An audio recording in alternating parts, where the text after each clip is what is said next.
அதிகாலை நேரம் பைபிள் அவர் presented by the National Bible College. கிறிஸ்துவின் சபையார் உங்களை வாழ்த்துகிறார்கள். Welcome to Satellite Bible Classes.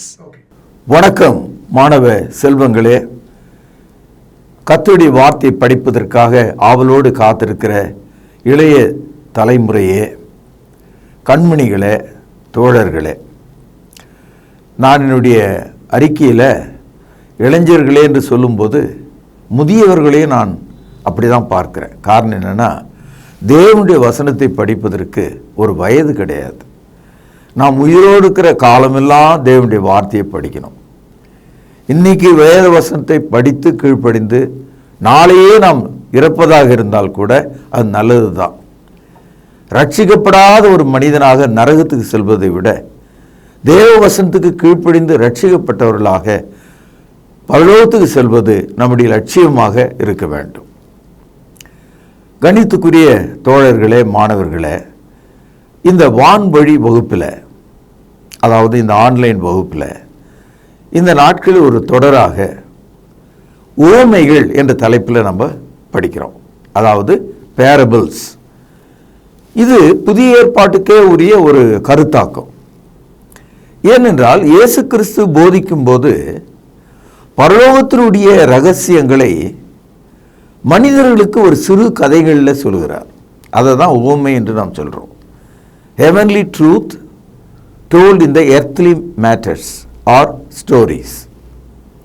மனிதனுக்கு எது புரியுமோ அந்த புரிதலில் பரலோகத்துக்குரிய சத்தியங்களை அவர் சொல்கிறார். அதாவது புதிய ஏற்பாட்டில் பேசப்படுகிற உவமைகள் பொய்த் தகவல்கள் கிடையாது, கற்பனை வடிவங்கள் கிடையாது, கனவுகள் கிடையாது. பரலோகத்தை பற்றிய ரகசியங்கள், வெளிப்பாடுகள், சத்தியங்கள் அப்படி தான் இருக்கும். மற்ற மத புத்தகங்களில் கவிதைகள் இருக்கும், அழகாக இருக்கும், படிப்பதற்கு இனிமையாக இருக்கும், பாடலாகவும் கதையாகவும் அவைகள் இருக்கிறது. ஆனால் அத்தனையும் கற்பனைகளாகவும் கதைகளாகவும் பொய்த் தகவலாகவும் இருக்கிறது. நீங்கள் இயேசு கிறிஸ்து கூறின எந்த ஒரு உவமையும் பரலோகத்தோடு தொடர்புடைய ஒன்றாக இருக்கிறது. Every parable that you read in the New Testament connected to heaven, connected to God's kingdom, connected to eternal life. இதை நீங்கள் கவனிச்சுக்கணும். இன்றைக்கு லூக்கா எழுதிய 28 உவமைகள் அவருடைய புத்தகத்தில் பதிவு செய்யப்பட்டிருக்கு. லூக்கா 5வது அதிகாரம் 37வது வசனத்தை நம்ம படிக்கலாம். ஒருவனும் புது திராட்சை ரசத்தை பழம் துருத்திகளில் வார்த்து வைக்க மாட்டான். வார்த்து வைத்தால் புது ரசம் துருத்திகளை கிழித்து போடும், ரசமும் சிந்திப்போம், துருத்திகளும் கெட்டுப்போம். புது ரசத்தை புது துருத்திகளில் வார்த்து வைக்க வேண்டும், அப்பொழுது இரண்டும் பத்திரப்பட்டிருக்கும். இயேசு கிறிஸ்து யூதர்கள் மத்தியில் இந்த நற்செய்தியை சொல்கிறார். யூதர்களுக்கு 3 பழங்கள், அவங்க தேசத்தில் முக்கியமான 3 பழங்கள், திராட்சை, ஒலிவம், அத்தி. இது 3ம் முக்கியமான பழங்கள். தமிழ் மக்களுக்கு மா, பலா, வாழை, இது 3 முக்கியமான பழங்கள். இதில் யூதர்கள் மத்தியில் திராட்சை ரொம்ப முக்கியமான ஒரு பழமாக கருதப்படுது. அது அவங்களுடைய தனிப்பட்ட வாழ்க்கையிலும் பயன்படுது, அவங்களுடைய மத விஷயத்திலும் அது பயன்படுது. நீங்கள் அதை நல்லா புரிஞ்சுக்கணும். லேவியராகமும் 23வது அதிகாரம் 13வது வசனம் 21வது வசனத்தை நீங்கள் படிச்சீங்கன்னா, பழைய ஏற்பாட்டு கால இஸ்ரவேலர்கள் தேவனுடைய பலிபீட தண்டை திராட்சை ரசத்தை பலியாக கொண்டு வரலாம். They can bring wine as a sacrifice on the altar of God. அப்போ பழைய ஏற்பாட்டு காலத்தில் திராட்சை மனிதனுடைய களிப்பு, மகிழ்ச்சி, உடல் நலனுக்காக அவர்கள் குடித்தாலும் தேவனுடைய சமூகத்திலேயே ஏற்றுக்கொள்ளக்கூடிய ஒரு பொருளாக அது இருக்கிறது. அதனால தான் திராட்சை யூதர்கள், அதாவது அந்த இஸ்ரவேலுடைய வாழ்க்கையில் மிக முக்கியமானதாக இருக்கிறது. அதாவது ஒரு கிங் ஃப்ரூட், ராஜாவுக்கு அடுத்த ஒரு பழம் அப்படின்னு நம்ம சொல்றதா இருந்தா திராட்சையை தான் இஸ்ரவேலர்கள் சொல்றாங்க. அது உண்மையும் கூட. அப்படியே நம்ம புதிய ஏற்பாட்டுக்கு நம்ம வரும்போது இயேசு கிறிஸ்து புதிய உடன்படிக்கையை உலகத்தில் உள்ள கிறிஸ்தவர்களோடு செய்திருக்கிறார். உலகத்தில் எந்த ஒரு மனிதனும் இந்த உடன்படிக்கையின் கீழே வரலாம். அதாவது new testament it's a covenant with all people around the world. அப்போ ஒரு கிறிஸ்தவன் வாரத்தின் முதலாவது நாளில் அந்த திராட்சை ரசத்தை எடுக்கிறான், அதை பகிர்ந்து கொள்கிறான். அதை ஹோலி கம்யூனியன், பரிசுத்த பந்தி, திருவிருந்து என்று அவர்கள் அழைக்கிறார்கள். அப்போ மத்தேயு 26 அதிகாரம் 26, 27 வசனத்தை நீங்க படிச்சீங்கன்னா இயேசு கிறிஸ்து அப்பத்தை தன்னுடைய சரீரம் என்றும் திராட்சை ரசத்தை தன்னுடைய இரத்தம் என்றும் புதிய உடன்படிக்கை என்றும் சொல்லி அவர்களுக்கு வழங்குகிறார். ஆக பழைய ஏற்பாட்டு கால இஸ்ரவேலர்கள் திராட்சை பழ ரசத்தை தேவனுக்கு பலியாக, பான பலியாக கொடுத்தார்கள். புதிய ஏற்பாட்டு கால கிறிஸ்தவர்கள் புதிய உடன்படிக்கை நினைவு கூறுதலாக இயேசு கிறிஸ்துவனுடைய இரத்தத்துக்கு சமமாக புளிப்பில்லாத திராட்சை பழ ரசத்தை வாரத்தின் முதலாவது நாளிலே பங்கு கொள்கிறார்கள். அப்போ இந்த திராட்சை பழம், அதனுடைய ரசம் தொடர்ந்து நீடித்து கொண்டே இருக்கிறதை நீங்கள் பார்க்கலாம். இந்த திராட்சை பழத்தை கொண்டு நிறைய விஷயங்கள் பைபிளில் பேசப்பட்டிருக்கு. அதில் ரொம்ப முக்கியமான ஒரு விஷயம் என்னன்னா, தேவன் இஸ்ரவேலர்களை கானானுக்குள்ளே அவர்களை ஆசீர்வதிப்பதற்காக அனுப்பினார். அந்த கானான் எப்படிப்பட்டதா இருந்தது என்பதை அந்த ஜனங்கள் புரிந்து கொண்டார்கள். அதுல ஒன்று, ரொம்ப முக்கியமான ஒன்று, அங்கு விளைகிற திராட்சை பழம். அங்க விளைகிற திராட்சை பழம் நம்ம உள்ளூர் எலுமிச்சை பழம் சைஸ்ல இருக்கு. ஒரு கொலையை தூக்குறதா இருந்தா ஒரு மனிதனால முடியல. ஆகவே ஒரு கோலை அதற்குள்ளே செலுத்தி 2 பேர் தோள்ல அந்த திராட்சை கொலையை தூக்கி வந்தார்கள் என்று நம்ம படிக்கிறோம். அப்போ திராட்சை பழத்தை அப்படி நசுக்கினால் எத்தனை எம்எல், ஒரு 100-200 எம்எல் திராட்சை ரசம் ஒரு பழத்திலிருந்து வந்துடும். ஒரு கொலையை நசுக்குனா லிட்டர் கணக்கில் திராட்சை ரசத்தை நம்ம பெற்றுக்கலாம். இப்போ இந்த திராட்சை ரசம் அப்படின்னு நம்ம சொல்லும்போது அதில் 2 வகை இருக்கிறது. ஒன்று திராட்சை ரசம் புதியது, புளிப்பில்லாதது, வெறும் இனிப்பு தன்மை உள்ளது, அது உடல் நலத்துக்கு ஏற்றது. இப்படிப்பட்ட பழ ரசத்தை தான் பழைய ஏற்பாடும் சரி புதிய ஏற்பாடும் சரி மத விஷயத்தில், மார்க்க விஷயத்தில் போதிக்கப்பட்டிருக்கு. அந்த திராட்சை பழத்தை இங்கிலீஷ்ல எப்படி சொல்லுவாங்கன்னா வைன் சொல்லுவாங்க. VINE, ஆங்கிலத்தில் ஸ்பெல்லிங் அதான் வைன். ஆனா அதே திராட்சை பழம் ரசம் அப்படி புளிக்க வச்சிட்டோம்னா சேர்ந்தாற் போல சில வாரங்களோ மாதங்களோ அது தனக்குத்தானே ரசாயன மாறுதல் அடைந்து புளிப்புத்தன்மை அடைந்து, புளிப்புத்தன்மையில் அந்த இருக்கிற ஈஸ்டுகள் நன்றாக வளர்ந்து வளர்ந்து வளர்ந்து அது ஒரு ரசாயன மாறுதலை அடையுது. அதை தான் ஆங்கிலத்தில் WINE, வைன் என்ற அந்த வார்த்தையில் பேசுகிறோம். அதாவது இந்த திராட்சை ரசத்தை குடித்தால் மனிதனுக்கு தலை சுற்றும், மயக்கம் வரும், அது ஒரு போதையான பொருளாக மாறும். ஆகவே திராட்சை ரசத்தில் புளிப்புள்ளது, புளிப்பு இல்லாதது. புளிப்பு இல்லாதது என்ன செய்யும், புளிப்புள்ளது என்ன செய்யும், இதை நீங்கள் நன்றாக முதல்ல புரிஞ்சுக்கணும். சில பேர் கிறிஸ்தவ மார்க்கத்தின் மேலே குற்றச்சாட்டு வைக்கிறாங்க. என்ன சொல்கிறாங்க, இந்த கிறிஸ்தவர்கள் வாரந்தோறும் சபைக்கு போகிற எல்லாருக்கும் அந்த ட்ரிங்க்ஸ் கொடுக்குறாங்க. அந்த இடத்துல அவன் ட்ரிங்க்ஸ்னு ஏன் அந்த வார்த்தையை சொல்கிறான்னா அது ஒரு போதைப் பொருளை கொடுக்குறாங்க அப்படின்ற மாதிரி அவர்கள் கிண்டல் அடிக்கிறத நான் பார்த்துருக்குறேன். ஆனால் உண்மையிலேயே கிறிஸ்தவர்களுக்கு கொடுக்கப்படுகிற திராட்சை ரசம் ஒரு கிளாஸ் நிறைய எங்கேயும் கொடுக்கறதில்ல.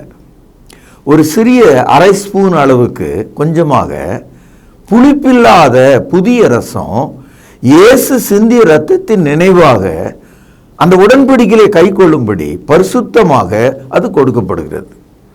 அதனால சபைகளுக்குள்ள சாராயமான போதை தரக்கூடிய திராட்சை பழ ரசத்தை எப்போதும் எந்த காலத்திலும் சபைகளில் கொடுப்பது கிடையாது.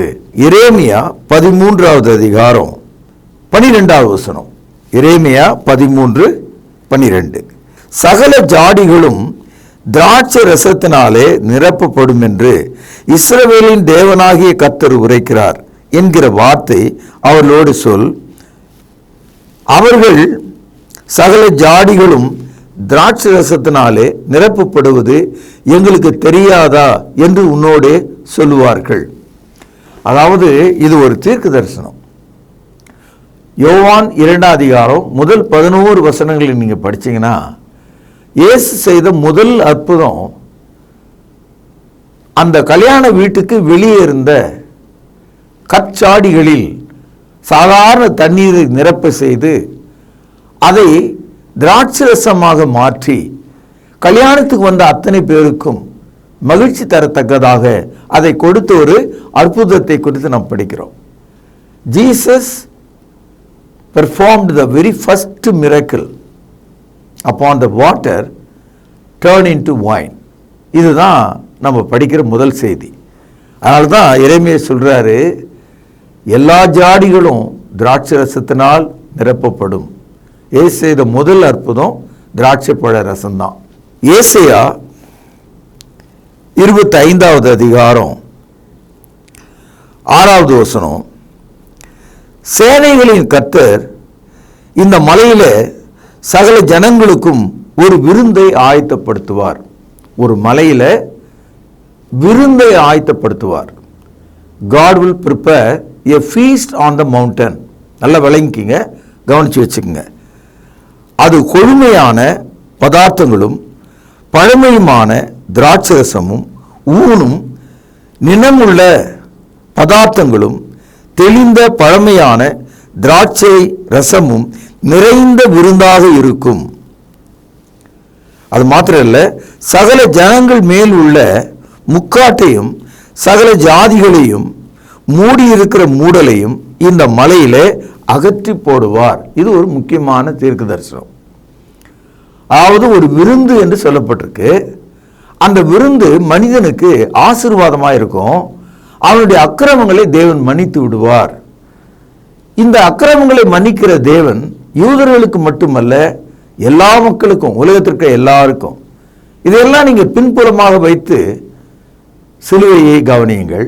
கொல்கதா என்ற ஒரு சிறிய மலையின் மீது இயேசு சிலுவையில் மரித்தார் என்பது உங்களுக்கு தெரியும்.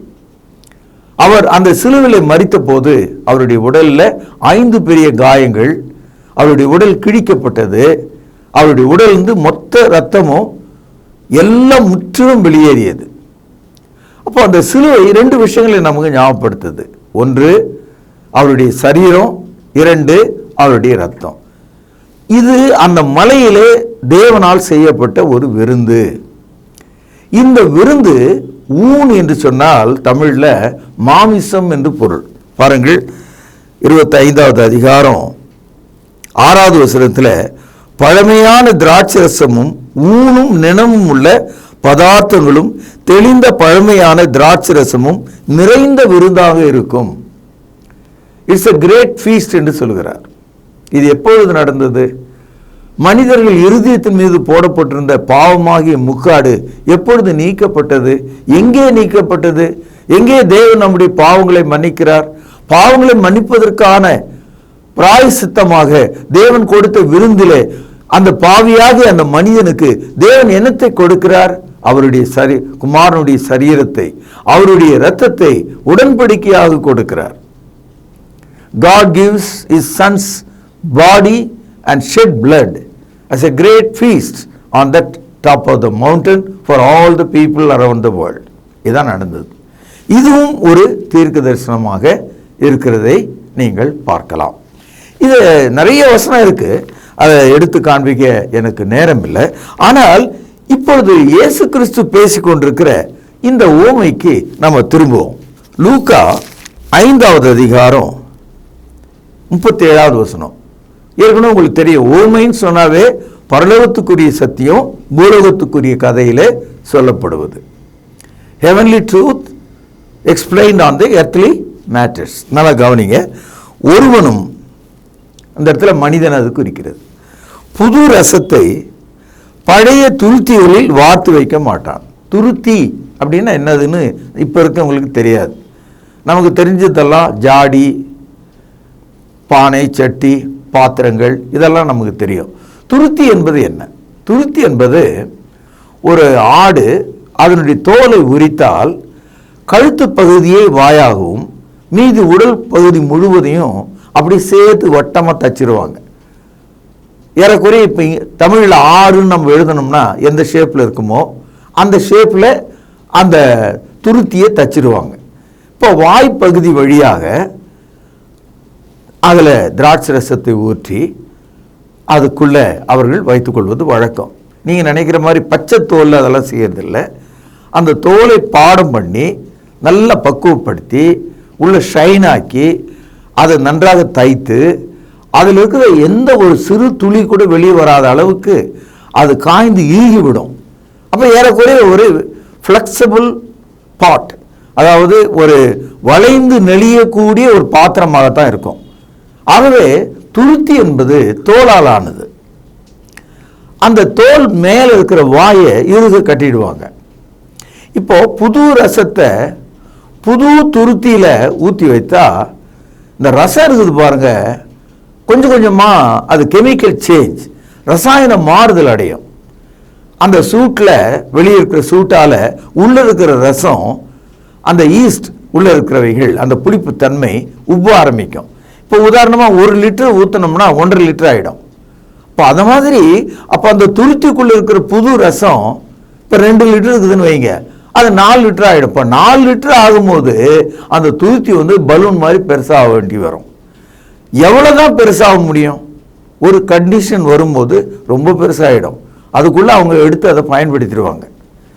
இப்போ அந்த துருத்தி எவ்வளோ நாளைக்கு வேணாலும் அவங்க வச்சுக்கலாம். அதை கழுவி மறுபடியும் வச்சுக்கலாம், காய வச்சு மறுபடியும் வச்சுக்கலாம். ஆனாலும் கூட எவ்வளோ நாளைக்கு தான் ஒரு துணியை நம்ம பாதுகாக்க முடியும்? அதே மாதிரி துருத்திகளும் வந்து தேய்ந்து போயிடும் அல்லது நைந்து விடும். இப்போ நைந்து போன ஒரு பழைய துருத்தியில் புதிய ரசத்தை ஊற்றி வச்சிங்கன்னு வைங்க, முதல்ல அது உள்ளே ஏற்றுக்கும். 2 லிட்டர் உள்ளே ஊற்றினோடனே ஃபுல்லாக இருக்கும். ஆனால் சேர்ந்த மாதிரி ஒரு சில மாதங்கள் நம்ம எடுக்கலைன்னு சொன்னால் அது ரொம்ப பெருசாக உப்பி போய் 4 லிட்டர் அளவுக்கு அது பெருகும்போது, அந்த ரசாயன மாற்றம் ஏற்படும் போது நைந்து போன அந்த துருத்தியினுடைய ஏதாவது ஒரு பகுதி, வீக்கான ஒரு பகுதி, உங்கள் வீட்டில் சைக்கிள் இருக்கும், அதில் பழைய டியூப்பில் காற்றடிச்சு சைக்கிள் ஓட்டுவோம், பஞ்சர் போட்டுலாம் ஓட்டியிருக்கோம், உங்களுக்கு தெரியாது. அது எவ்வளோ நாளைக்கு தான் தாங்கும்? அது ரொம்ப பஞ்சர்லாம் போட்டுன்னே இருந்தோம்னா கிழிஞ்சே போயிடும் டியூப். அந்த மாதிரி என்ன ஆயிடுதுன்னா, இந்த துருத்தி காலப்போக்கில் ஒரு மூலையில் லேசாக கிழிஞ்சி கசிய ஆரம்பிக்கும். நீங்கள் அதை கவனிக்கலைன்னா அது அப்படியே இறங்கிடும். அப்போது ரசம் முழுதும் போயிடும், துருத்தியும் கிழிஞ்சிடும். இப்போ இயேசு என்ன சொல்கிறாரு? புதிய ரசத்தை நீ ஊற்றுவதாக இருந்தால் புதிய துருத்தியில் அதை ஊற்றி வைங்க. அப்போ புது துருத்தி வலுவாக இருக்கும். அது எவ்வளோ உப்புனாலும் பெருகினாலும் அந்த துருத்தி கிழியாது. நீங்கள் பழைய துருத்தியில் திராட்சை ரசத்தை ஊற்றி வச்சா உங்களை அறியாமலேயே அது கிழிஞ்சி நைந்து போன பாகம் அது வழியாக ரசமும் போயிடும், இருக்கிற துருத்தியை 2ஆக கிழிஞ்சு போடும். உங்களுக்கு தெரியும், நம்ம வீட்டில் உள்ள குழந்தைங்க அழகான பலூன்னு, நம்ம வீட்டில் உள்ள குழந்தைங்க அழகான பலூனை வச்சுட்டு விளையாடுவாங்க. அது வெடிச்சிடுச்சுன்னா அவங்க அழுவுறது நம்மளால் தாங்க முடியாது, புரண்டு புரண்டு அழுவாங்க. அது மாதிரி தான் திராட்சை ரசம் சிந்தும் போது துருத்தியும் வீணாகும் போது மனிதனுடைய மனம் ரொம்ப வேதனைப்படும். இப்போ இயேசு கிறிஸ்து இந்த ஓமையில் நமக்கு அந்த துருத்தியும் திராட்சை ரசத்தையும் பேசும்போது வேற ஒரு செய்தியை நமக்கு சொல்றார். உதாரணமாக உங்கள் உடம்பு இருக்கு பாருங்க, அது ஒரு துருத்தின்னு வச்சுக்கோங்க. Your body it is a skin jar. இயேசு கிறிஸ்து நமக்கு இந்த ஓமையில் 2 விஷயத்தை தெளிவுபடுத்துகிறார்.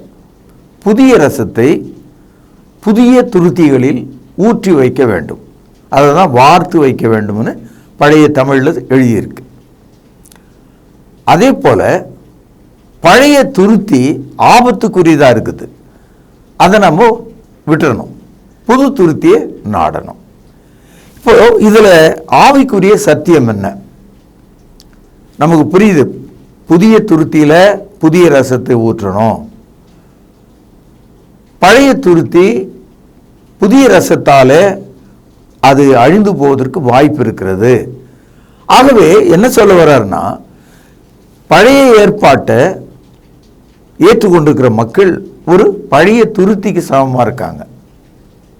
Volt testament teachings are like a old wine skin.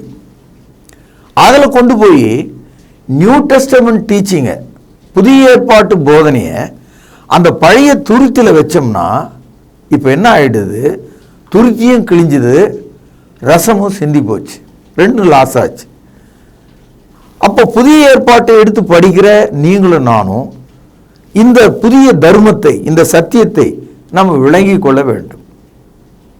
இதுதான் ஒரு பெரிய பிரச்சனையாக இன்னைக்கு கிறிஸ்தவர்கள் மத்தியில் இருக்கிறது. நான் ஏற்கனவே உங்களுக்கு சொல்லியிருக்கேன், கிறிஸ்தவம் மார்க்கம். இப்போ மார்க்கத்தில் இருக்கிறவங்க எப்படி இருக்காங்கன்னா, புதிய துருத்தியில புதிய ரசத்தை பெற்றவர்களாக இருக்கிறாங்க. மதத்தில் இருக்கிறவங்க எப்படி இருக்காங்கன்னா, பழைய துருத்தியில புதிய ரசத்தை வச்சவங்களா இருக்காங்க. அவங்களுக்கு புதிய ஏற்பாடும் வேணும், பழைய ஏற்பாடும் வேணும்.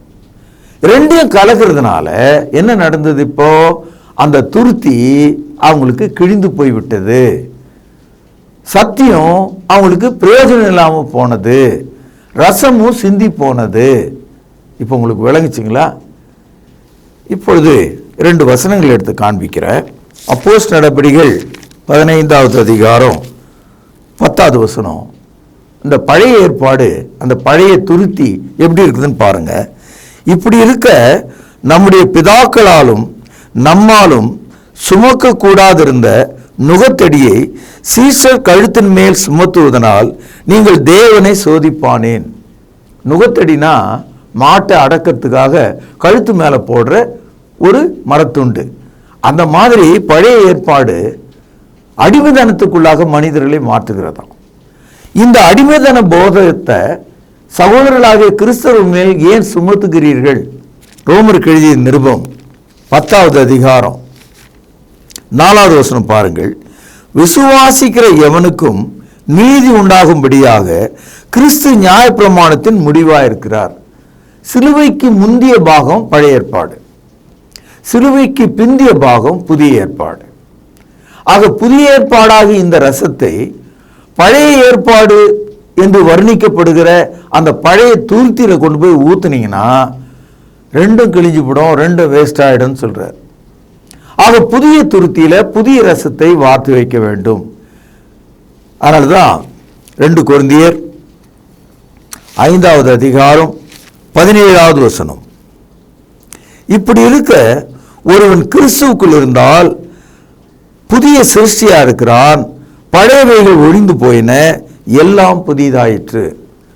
அப்போ a new man in Christ, கிறிஸ்துக்குள்ள ஒரு புதிய சிருஷ்டியாக, நியூ கிரீச்சராக நாம் இருக்கிறோம். ஆக ஒரு புதிய சிருஷ்டி போன்ற இந்த திராட்சையை புதிய துருத்தியாகிய உங்கள் ஆத்துமாவிலே நீங்கள் சேகரித்து வைக்க வேண்டும். எபேசியர் 4வது அதிகாரம் 22, 23, 24. அந்தபடி முந்தின நடக்கைக்குரிய மோசம் போகும் இச்சைகளாலே கெட்டு போகிற கவனிங்கள், பழைய மனுஷனை, பழைய துருத்தியை நீங்கள் களைந்து போட்டு உங்கள் உள்ளத்திலே புதிதான ஆவி உள்ளவர்களாய் கவனியுங்கள், மெய்யான நீதியிலும் பரிசுத்தத்திலும் தேவனுடைய சாயலாக சிருஷ்டிக்கப்பட்ட புதிய மனுஷனை தரித்துக் கொள்ளுங்கள். அப்போ ஒரு கிறிஸ்தவர் பழைய துருத்தியாக இருக்கக்கூடாது. நீங்கள் புதிய மனிதனாக இருக்க வேண்டும், பரிசுத்த ஆவினால் நிறைந்தவனாக இருக்க வேண்டும். புதிய ரசமாகிய இயேசுவின் உபதேசம் அதற்குள் இருக்க வேண்டும். அப்பொழுது நீங்களும் நன்றாயிருப்பீர்கள், உங்கள் உபதேசமும் நன்றாயிருக்கும். இதுவரைக்கும் சொன்னதெல்லாம் உங்களுக்கு புரிஞ்சுது இல்லையா? இப்போ இயேசு பாருங்க எவ்வளவு நுணுக்கமாக ஒரு செய்தியை முடிக்கிறாரு. இதை லூக்கா எழுதிய சுவிசேஷம் 5வது அதிகாரம் எப்படி முடிக்கிறாருன்னு பாருங்க. நம்ம ஊரில் இந்த குடிகாரர்கள் இருக்காங்க. இந்த குடிகாரர்களில் இந்த கல் என்று ஒன்று இருக்கிறது. அது பனைமரத்திலிருந்து இறக்குறாங்க. ஆரம்பத்தில் கல் ரொம்ப சுவையாக இனிப்பாக இருக்கும், மயக்கலாம் வராது, அது உடல் நலத்துக்கு நல்லது. ஆனால் அந்த கல் புதிதாக இருக்கும்போது உடல் நலத்துக்கு தீங்கு கொடுக்காது, நல்லதாக தான் இருக்கும்.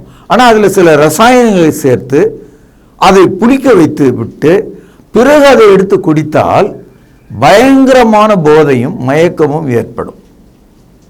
எப்போதும் இந்த கல் குடிக்கிறவங்களுக்கு ஒரு பழமொழி உண்டு. கல் குடிக்கிறவன் புது ரசத்தை விரும்ப மாட்டான், பழைய கல் தான் அவன் கேட்பான்.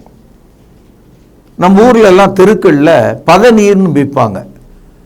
இப்போ இளநீர் மாதிரி பதநீர். பதநீர்னா பனை மரத்து நீர்னு அர்த்தம். அப்போ பதநீரை நம்ம வாங்கி சாப்பிட்டா அது நல்லது.